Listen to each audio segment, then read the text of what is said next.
নাম সংকীৰ্তনম য়স্য সৰ্ব পাপ প্ৰণাশনম প্ৰণাম দুঃখ সমানাত্তম নমামি হৰিম পৰম। নাম সংকীৰ্তনৰ দ্বাৰাই সমস্ত পাপৰ পৰা আমি পৰিত্ৰাণ পাব পাৰোঁ, বা পাপৰ বিনাশক হৈছে কেৱল নাম সংকীৰ্তন। গতিকে সেইজন হৰিক আমি প্ৰণাম কৰোঁ। ভাগৱত গীতাত কেৱল কৃষ্ণত শৰণ লৈ তেওঁৰ নাম লোৱাৰ কথা কৈছে, আৰু সেই ধৰ্মটোকে আমাক আগবঢ়াই দিছে গুৰুজনাই। ইয়াত ক'ত বেলেগ কথা থাকিল? যদি শাস্ত্ৰৰ উত্তম তোমালোকে গীতা ভাগৱত মানা, ভাগৱতৰ ইমান প্ৰচাৰ যেতিয়া চৌদিশে কৰিছা, তেতিয়াহ'লে সৎ সাহস কিয় নাই? কৃষ্ণ মানে কেৱল কৃষ্ণ, এই সত্যটো তেওঁলোকে উজাগৰ কৰি দিব নোৱাৰে, কাৰণ বেপাৰ বন্ধ হৈ যাব। সেইকাৰণে ইয়াত বৰ সুন্দৰভাৱে কৈছে, এতিয়া এমত দুৰ্লভ জন্ম পায়া যিটো ভকতিক আচৰক, কাম্য কৰ্মযত মিছা হেন জানি তাক বাঞ্ছা নকৰক। ইয়াত কৈছে এমত দুৰ্লভ জন্ম পায়া যিটো ভকতিক আচৰক, ইমান এটা দুৰ্লভ কৰি পায়, যিটোৰ কাৰণে জন্ম লৈছিলোঁ সেই কৰ্মটো কৰা, মানে ভক্তি আচৰণ কৰা। কাম্য কৰ্মযত মিছা জানি তাকক, যিমান আছে কাম্য কৰ্মযত মিছা হেন মানি তাকক বাঞ্ছা নকৰক। কাম্য কৰ্ম কাক কয়? কৰ্মৰ বিভিন্ন ধৰণৰ ভাগ আছে, তিনিটা ভাগ বুজি লওক। এটা হৈছে কাম্য কৰ্ম, এটা হৈছে কৰ্তব্য কৰ্ম, আৰু এটা হৈছে নিষিদ্ধ কৰ্ম। কৰ্তব্য কৰ্ম কোনটো? যিটো শাস্ত্ৰৰ সন্মত, যিটো আপুনি কৰাটো উচিত। কৰ্তব্য কৰ্ম এজন মানুহৰ বিভিন্ন হ'ব পাৰে। আপুনি যদি এজন শিক্ষক, আপুনি বিদ্যালয়লৈ গ'লে আপোনাৰ কৰ্তব্য শিক্ষাদান কৰা। সেইজন শিক্ষক যেতিয়া ঘৰলৈ আহে, তেওঁ কোনোবা এজনৰ হয়তো স্বামী হয়, কাৰোবাৰ হয়তো পিতৃ হয়, তেতিয়াহ'লে ল'ৰা ছোৱালীক তেওঁলোকৰ দেখা ভাল কৰাটো, দেখভাল কৰা বা তেওঁলোকক লালন পালন কৰাটো তেওঁৰ কৰ্তব্য। তেওঁৱে যেতিয়া সমাজলৈ ওলাই যায়, সমাজৰ কাৰণে কিবা কৰাটো তেওঁৰ কৰ্তব্য। সেইজন এজন দেশৰ নাগৰিক হিচাপে দেশখনৰ প্ৰতি কৰাটো তেওঁৰ কৰ্তব্য। এয়া হৈছে তেওঁৰ কৰ্তব্য। কিন্তু আমি কৰ্তব্য কৰ্মবিলাকৰ পৰা বিৰত থাকি কাম্য কৰ্মবিলাক কৰাত ইণ্টাৰেষ্ট বেছি দিওঁ। কাম্য কৰ্ম কোনবিলাক? যিবিলাক কামনা বাসনাৰ দ্বাৰা আছে, শাস্ত্ৰসন্মত নহয়, কেৱল ইন্দ্ৰিয়বিলাকক সুখত ৰাখিবৰ কাৰণে, আৰামত ৰাখিবৰ কাৰণে। আপুনি ধৰক এটা কৰ্তব্য কৰ্ম কৰিবলগীয়া আছে, ধৰি লওক এজন কোনোবা ল'ৰা বা ছোৱালী পঢ়িবলগীয়া আছে, বিৰাট আৰ্জেণ্ট হোমৱৰ্ক দিছে, কৰিব লাগে, কিন্তু তেওঁ টিভি চিৰিয়েল চাই আছে। হোমৱৰ্কটো কৰিব লাগে, কৰ্তব্য, কিন্তু মনৰ ভাৱ আহি আছে যে চিৰিয়েলখন কমপ্লিট কৰি লওঁ, সেইটো কাম্য, কামনা কৰিছে সেইটো চাবলৈ। গতিকে কাম্য কৰ্মবিলাক যিবিলাকে আমাক ইন্দ্ৰিয়ৰ সুখ দিয়ে বুলি ভাবোঁ, সেইবিলাকক বাঞ্ছা কৰিবলৈ হাক দি কেৱল কৰ্তব্য কৰ্ম কৰিব দিছে। আৰু আধ্যাত্মিক জগতত আমাৰ মূল কৰ্তব্য এটাই, কেনেকৈ আমি মায়াৰ পৰা পৰিত্ৰাণ পাওঁ আৰু পৰম ঈশ্বৰ বা পৰম আনন্দক আমি লাভ কৰিব পাৰোঁ। মনুষ্য জন্মৰ মূল উদ্দেশ্য দুটা, আৰু সেইটো কাৰণে ইয়াত কৈছে কাম্য কৰ্মযত মিছা হেন জানি তাক বাঞ্ছা নকৰক। সেইকাৰণে কাম্য কৰ্মটোক বাঞ্ছা কৰিবলৈ হাক দিছে। তৃতীয়টো আহিছে নিষিদ্ধ কৰ্ম। শাস্ত্ৰই যিবিলাক মানা কৰিছে, বেদৰ মূল বস্তুটো দুটাই আছে। শাস্ত্ৰত, ধৰ্মীয় শাস্ত্ৰত দুটা বস্তু থাকে, এটা হৈছে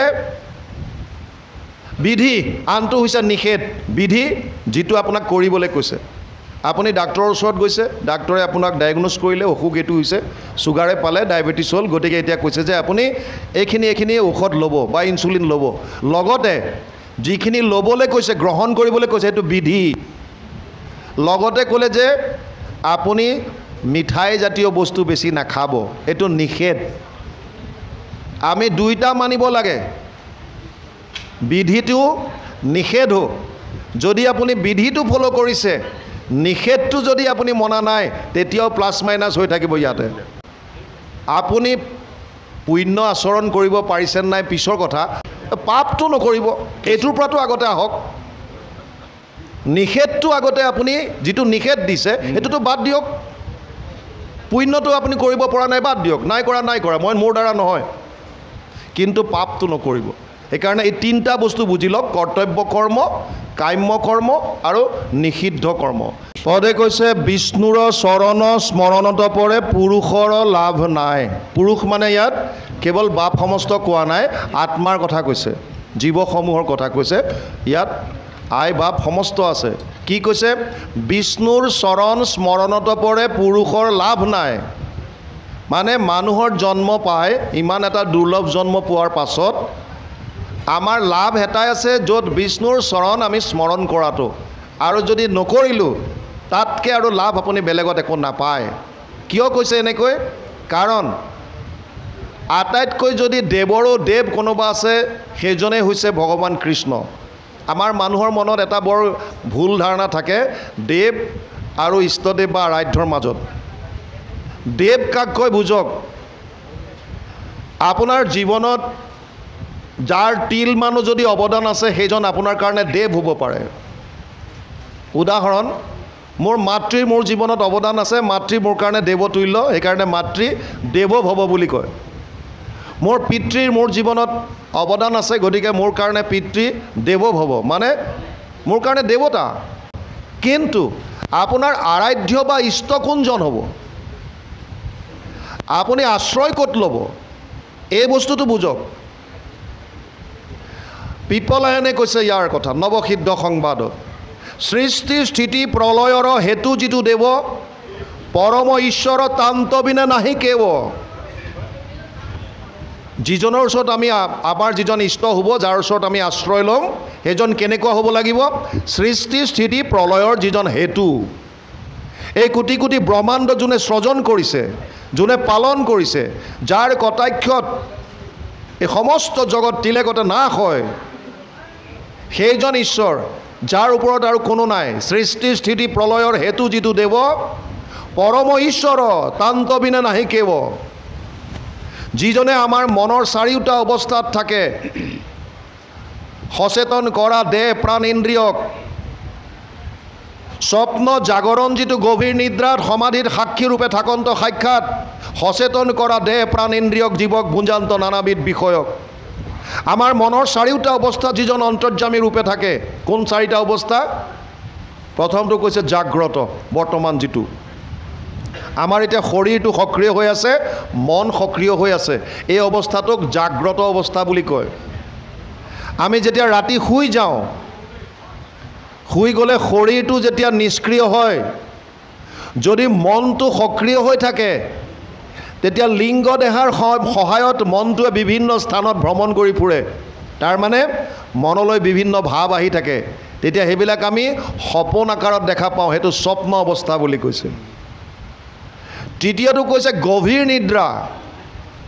আপুনি ৰাতি 10টা বজাত শুই গ'ল আৰু ৰাতিপুৱা 6টাত সাৰ পাই কৈছে কালি যি পৰিলোঁ আৰু 10টাত, ইমান ভাগৰ লাগি আছিলে মোৰ, মই ৰাতিপুৱা 6টাতহে সাৰ পাইছোঁ, গমেই নাপাওঁ ৰাতিটো। আচ্ছা, কেতিয়াবা ভাবি চাইছেনে আপুনি ৰাতি 10টাত শুলে আৰু ৰাতিপুৱা 6টাত সাৰ পাই কৈছে কালি যে 10টাত শুলোঁ, মই একদম গম নাপাওঁ নহয়, ৰাতিপুৱা 6টাতহে সাৰ পালোঁ। এতিয়া আপুনিতো শুই আছিল, আপুনি কেনেকৈ গম পালে যে আপুনি একো গম পোৱা নাই? তাৰ মানে সেই অৱস্থাটো স্বপ্ন অৱস্থা হওক, গভীৰ নিদ্ৰা হওক, তেতিয়াও কোনোবা এজন অন্তৰ্যামী ৰূপে আছে।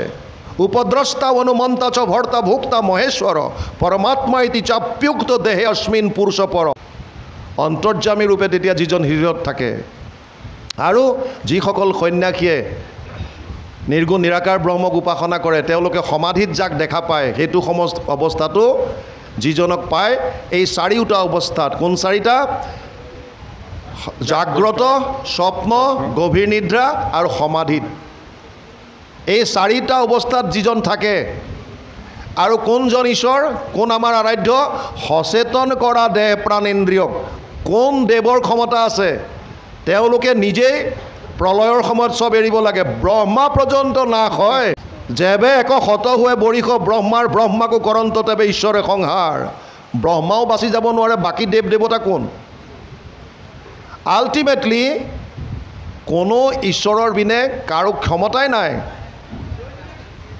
এবাৰ দেৱতাসকলে অসুৰৰ লগত বিৰাট জিকি পেলাই গৈ নিজে মৌজ মস্তি কৰি আছে, তেনেকুৱাতে প্ৰভু ভগৱন্তই এটা বিৰাট যক্ষৰ আকাৰ, বিৰাট এটা বৃহৎ ৰূপ এটা লৈ তেওঁলোকৰ অলপ দূৰত থিয় হৈ গ'ল। ইন্দ্ৰই প্ৰথমতে অগ্নিক পঠিয়ালে, অগ্নিদেৱ যোৱাচোন এজন কোন সুধি আহা। অগ্নিদেৱ গৈ যোৱাৰ লগে লগে সুধিলে যে তুমি কোন? আৰু সেই যক্ষৰূপী ভগৱানে সুধিলে যে তুমি কোন? বোলে মই অগ্নি। কি কৰিব পাৰা? মোৰ ইমান শক্তি আছে যে মই গোটেই জগত জ্বলাই শেষ কৰি দিব পাৰোঁ বোলে, ইমান পাৱাৰ, ইমান শক্তি মোৰ। আচ্ছা, এই সাধাৰণ তৃণ এডাল দিছোঁ, বন এডাল, এডাল তুমি পুৰি দেখুওৱা। আৰু অগ্নিয়ে সমস্ত শক্তি প্ৰয়োগ কৰিলে, কিন্তু বনডাল সাধাৰণ এডাল তৃণ পুৰিব নোৱাৰিলে। আৰু আহি ইন্দ্ৰক ক'লে যে দেৱৰাজ মই গম নাপালোঁ তেওঁ কোন। এতিয়া ক'লে বায়ুক পঠিয়ালে, বায়ু তুমি যোৱা। আৰু বায়ু যোৱাৰ লগে লগে সুধিলে ভগৱন্তই তুমি কোন? মই বায়ু, কি কৰিব পাৰা? গোটেই জগত মই শুহি আনিব পাৰোঁ। আচ্ছা, ইমান শক্তি, এই বনডাল লৰাই দেখুৱাচোন তিলমান। আৰু সমস্ত শক্তি লগোৱাৰ পাছতো সামান্য এটুকুৰা বন লৰচৰ কৰিব নোৱাৰিলে। বায়ু আহি দেৱৰাজক ক'লে যে দেৱৰাজ মই গম নাপালোঁ তেওঁ কোন। দেৱতাসকলে ক'লে দেৱৰাজ ইন্দ্ৰ আপুনি নিজে গৈ চাই আহক কোন এজন। আৰু ইন্দ্ৰ যেতিয়া গ'ল লগে লগে তেওঁ তাৰ পৰা অৰ্ধধাৰ হ'ল আৰু তেওঁৰ মায়াত এগৰাকী স্ত্ৰীৰ ৰূপ ধাৰণ কৰি মায়া শক্তিটো ৰাখি থৈছে। দেৱৰাজে সুধিলে এতিয়া যে ইয়াত আছিলে এজন কোন? তেতিয়া ক'লে যে সেইজনেই হৈছে ব্ৰহ্ম। তোমালোকে ভাবিছিলা যে তোমালোকৰ শক্তিৰ কাৰণেহে তোমালোকে এই অসুৰ চসুৰৰ ওপৰত জয় কৰি আহিলা, আচলতে নিজস্ব তোমালোকৰ একোৱেই নাই। তাৰ মানে দেৱতাসকলকো যিজনে শক্তি দিয়ে, যিজনে প্ৰত্যেক জীৱক সচেতন কৰি ৰাখে, যিজনৰ কৃপাত আমি জীৱন্ত অৱস্থাত থাকিব পাৰিছোঁ, সেইজন ঈশ্বৰৰ ওচৰত শৰণ লোৱাৰ কথা কৈছে। আৰু প্ৰহ্লাদে কৈছে সেইজন বিষ্ণুৰ চৰণ স্মৰণত পৰে পুৰুষৰ লাভ নাই। বিফলে জনম যাব যদি আমি স্মৰণ নকৰোঁ। আৰু স্মৰণত উপায় এটাই, আপুনি লোকে ভাল পাবলৈ অভ্যাস কৰক, কৃষ্ণৰ প্ৰতি প্ৰেম জগাওক। যিমান ভাল পাবলৈ শিকিব, তেওঁৰ লীলাবিলাক চাওক, যি ভাল পায়। বাল্যলীলা যদি ভাল পাইছে আপুনি সেইবিলাক মনলৈ আনক। যদি আপুনি কুৰুক্ষেত্ৰৰ যুদ্ধৰ কথা ভাল পাইছে সেয়া মনলৈ আনক। যোনটো ভাল পায় কেৱল ভাল পাবলৈ শিকক কৃষ্ণক। তাৰপাছত ইয়াত কৈছে সমস্তৰে প্ৰিয় সুহৃদয় আত্মা, জগতৰে পিতা মাতা, হেন জানি আন বিষয় এৰিয়া, হৃদয় হৰিক চিন্তা। ভগৱান কৃষ্ণ কেনেকুৱা? সমস্তৰে প্ৰিয় সুহৃদয় আত্মা, জগতৰে পিতা মাতা। পিতাহমস্য জগতো মাতা ধাতা পিতামহ, বেদ্যম পবিত্ৰ ওমকাৰ, ঋগ সাম যজুৰ বচ।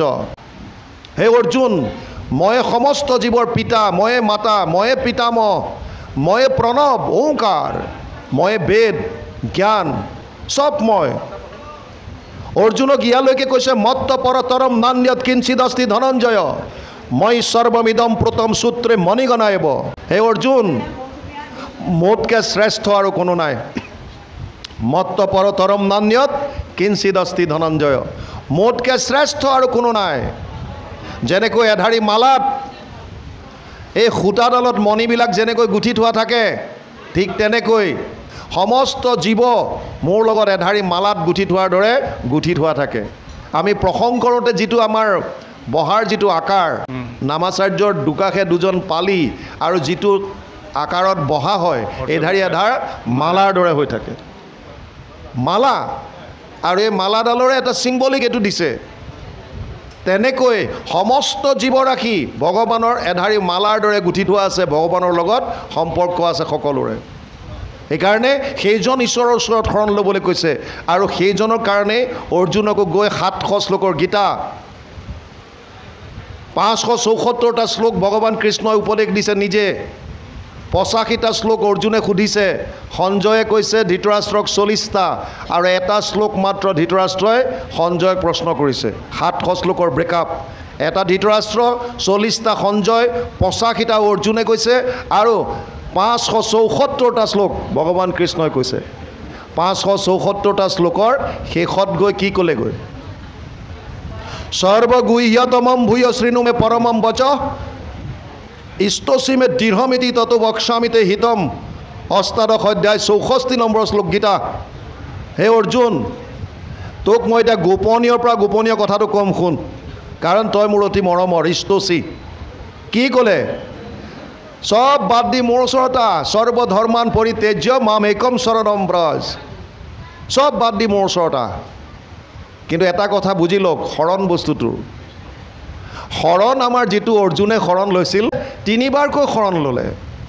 প্ৰথম শৰণ ল'লে কেতিয়া? যুদ্ধৰ প্ৰাক মুহূৰ্তত। দুৰ্যোধন আৰু অৰ্জুন দুয়োটা গৈছে আশ্ৰয় বিচাৰি। মানে আপুনি যেতিয়া সহায় বিচাৰি গৈছে, আল্টিমেটলি আপুনি আশ্ৰয় লৈছে তেওঁৰ ওচৰত। কিন্তু এইটো কায়িক আশ্ৰয় হ'ল, কেৱল ক'লে যে মোক তুমি সহায় কৰা। তাৰ পাছত গীতা আৰম্ভ হ'ল। 2য় অধ্যায়ৰ 7 নম্বৰ শ্লোকত অৰ্জুনে পুনৰ শৰণ ল'লে। कार्पण्य दोष उपहृत स्वभाव पृष्णामि त्वं धर्म सम्मूढ़ चेता यद श्रेयस्यात् निश्चित ब्रूहितन में शिष्यस्ते हम स्वाधिमाम त्वं प्रपन्नम তোমাৰ শৰণত আহিলোঁ তোমাৰ শিষ্য এতিয়া মোক উপদেশ দিয়া কিন্তু এইটো কেৱল বাণীৰ কিয় তাৰ পিছতে ক'লে যে মই যুদ্ধ নকৰোঁ যদি তুমি শৰণ লৈছা সাৰেণ্ডাৰ যেতিয়া হয় টোটেল সাৰেণ্ডাৰ হ'ব লাগে সম্পূৰ্ণ সমৰ্পণ হোৱাৰ পাছত আৰু তোমাৰ এইটো মই কৰিম মই তোমাৰ চৰণত শৰণ ল'লোঁ কিন্তু মই এইটো নকৰোঁ এইবিলাক নাচালে কিন্তু পৰন্তু এইবিলাক কাম নাই সমৰ্পণ যেতিয়া হ'লা সাৰেণ্ডাৰ যেতিয়া কৰিলা তোমাৰ কাম শেষ এতিয়া যিজন আশ্ৰয়দাতা সেইজনে ক'ব তেওঁৰ মতে চলিব লাগিব আৰু এইটো গৈ কেতিয়া কৰিছেগৈ অষ্টাদশ অধ্যায় চব বাদ দি মোৰ ওচৰত তাৰ পাছত শেষত যেতিয়া ক'লে তোৰ মনত আৰু সন্দেহ আছে নেকি তেতিয়া ক'লে নাই নষ্ট মহাস্মৃতিৰ লব্ধা তৎ প্ৰসাদত মই চ্যুত স্থিতোস্মি গত সন্দেহ কৰিষ্যে বচনম তব এতিয়া মই তোমাৰ মতে কাম কৰিম মানে টোটেল সাৰেণ্ডাৰ শেষত গৈ লৈছেগৈ বুজি পালে এতিয়া আমি যে শৰণ লওঁ আমাক যদিও আমি কোৱা হয় কায়ো মনোবাক্যে এটা বস্তু বুজি লওক ইন্দ্ৰিয়ানি পৰান্যাহুৰ ইন্দ্ৰিয়েভ্য পৰম মন মনসস্তু পৰ বুদ্ধে যে বুদ্ধে পৰসস্তু চ তৃতীয় অধ্যায় 42 নম্বৰ শ্লোক গীতা তাত কৈছে শৰীৰতকৈ বলৱান ইন্দ্ৰিয়তকৈ বলৱান মনৰ ওপৰত আছে বুদ্ধি বুদ্ধিৰ ওপৰত আছে আত্মা আকৌ আত্মাৰ ওপৰত আছে মায়াৰ ওপৰত আছে ভগৱানক পাবৰ কাৰণে মন বুদ্ধিৰ দ্বাৰা কেনেকৈ যাব এতিয়া একেবাৰে ওচৰততো নাই আত্মাৰ মাজতো মায়া এখন আছে তাৰ পিছতে ভগৱান মন বুদ্ধি তিনিওটা কায় মন বুদ্ধি যিকেইটা আছে বাণী এই আটাইকেইটা বস্তু কিহৰ মায়াৰ সৃষ্টি 24 তত্ত্বৰ ভিতৰৰ বস্তু আমি কায় মনোবাক্যে বুলি যে কওঁ কায়টো শৰীৰ মন আৰু বাণী তিনিওটা মায়াৰ হয়নে নহয় 24 তত্ত্বৰ ভিতৰৰ এতিয়া মায়াৰ বস্তু এটাই আপুনি দিব্য বস্তুত শৰণ কেনেকৈ ল'ব পাৰে মায়া জ্বৰ মায়াৰটো নিজস্ব শক্তিয়ে নাই এই কথাটো আগতে বুজি লওক আমি শৰণ লওঁ কোনে শৰণ ল'বলৈ দিছে তই মোৰ শৰণ ল তই কোন আচলতে মই আত্মা কাৰণে মনলৈ ভাৱ সদায় আনিব যে মই আত্মা মই শৰণ লৈছোঁ এতিয়া কাৰ দ্বাৰা লৈছোঁ মই মোৰ নিজৰ আত্মাই এই ইন্দ্ৰিয়সমূহৰ দ্বাৰাহে ভোগ কৰে গতিকে মই কায়ো মনোবাক্যক তোমাৰ চৰণত লগাই দিছোঁ এই ভাৱটো লৈ পেলাই যদি আপোনালোক শৰণ লয় তেতিয়াই আচল শৰণ হ'ব তেতিয়া টোটেল সাৰেণ্ডাৰ হ'ব কৃষ্ণ মইহে শৰণ লৈছোঁ মই বুলি কওঁতে শৰীৰটো নেকি শৰীৰটো মোৰ বস্তু মই আৰু মোৰ মাজত পাৰ্থক্য আছে 24 তত্ত্বৰ দ্বাৰা গঠিত এইটো জ্বৰ শৰীৰ আত্মাৰূপে মই আছোঁ ইয়াত গতিকে মই আৰু মোৰ মাজত ডিফাৰেঞ্চ আছে মোৰ বস্তুটো কেতিয়াও মই হ'ব নোৱাৰে এইখন কাৰ গামোচা মোৰ গামোচা কাৰ চেলেং মোৰ চেলেং কাৰ হাত মোৰ হাত কাৰ শৰীৰ মোৰ শৰীৰটো মই হ'ব নোৱাৰোঁ কেতিয়াও যেনেকৈ চেলেংখন মই নহয় মোৰ চেলেং তেনেকৈ এইটো মোৰ শৰীৰ আমি কোৱাত ঠিকেই কওঁ মোৰ গাটো আজি দুদিন ধৰি ভাল লগা নাই মোৰ শৰীৰটো বেয়া লাগি আছে মোৰবোৰ কৈ থাকোঁ কিন্তু বুজাত কি বুজো যে এইটোৱে মই শৰীৰটোকে মই বুলি ভবাৰ কাৰণেই যত যিমান খেলি মেলি হৈছে চেষ্টা কৰিব লাগিব মই আচলতে শৰীৰটো নহয় মই আত্মা এই তত্ত্বটো বুজি লৈ আমি শৰণত আগবাঢ়িব লাগিব তাৰপাছত ইয়াত কৈছে সমস্তৰে প্ৰিয় হৃদয় আত্মা জগতৰে পিতা মাতা এই আত্মা ভগৱান নিজে আত্মা মামে বংশ জীৱলোকে জীৱভূত সনাতন পঞ্চদশ অধ্যায় গীতা 7 নম্বৰ শ্লোক অহম আত্মা গুদাকেশ সৰ্বভূতাশয় স্থিত দশম অধ্যায় 20 নম্বৰ শ্লোক গীতা মই আত্মা সমস্ত ভূতৰ হৃদয়ত মই বাস কৰিছোঁ সেইকাৰণে ইয়াত কৈছে সমস্তৰে প্ৰিয় হৃদয় আত্মা জগতৰে পিতা মাতা নৱম অধ্যায় 17 নম্বৰ শ্লোকত কৈছে যে ময়ে সকলোৰে পিতা ময়ে মাতা পিতামহ চব মই তাৰ পাছত কৈছে হেন জানি আন বিষয় এৰিয়া হৃদয় হৰিক চিন্তা হেন জানি আন বিষয় এৰিয়া বিষয় মানে 5টা জ্ঞানেন্দ্ৰিয়ৰ 5টা বিষয় আছে ৰূপ ৰস গন্ধ স্পৰ্শ আৰু শব্দ এই 5টা হৈছে বিষয় এইকেইটাই হৈছে মূল কালপ্ৰিত আমাক পাপ কৰ্ম কৰোৱাৰ মূলতে এইটোৱেই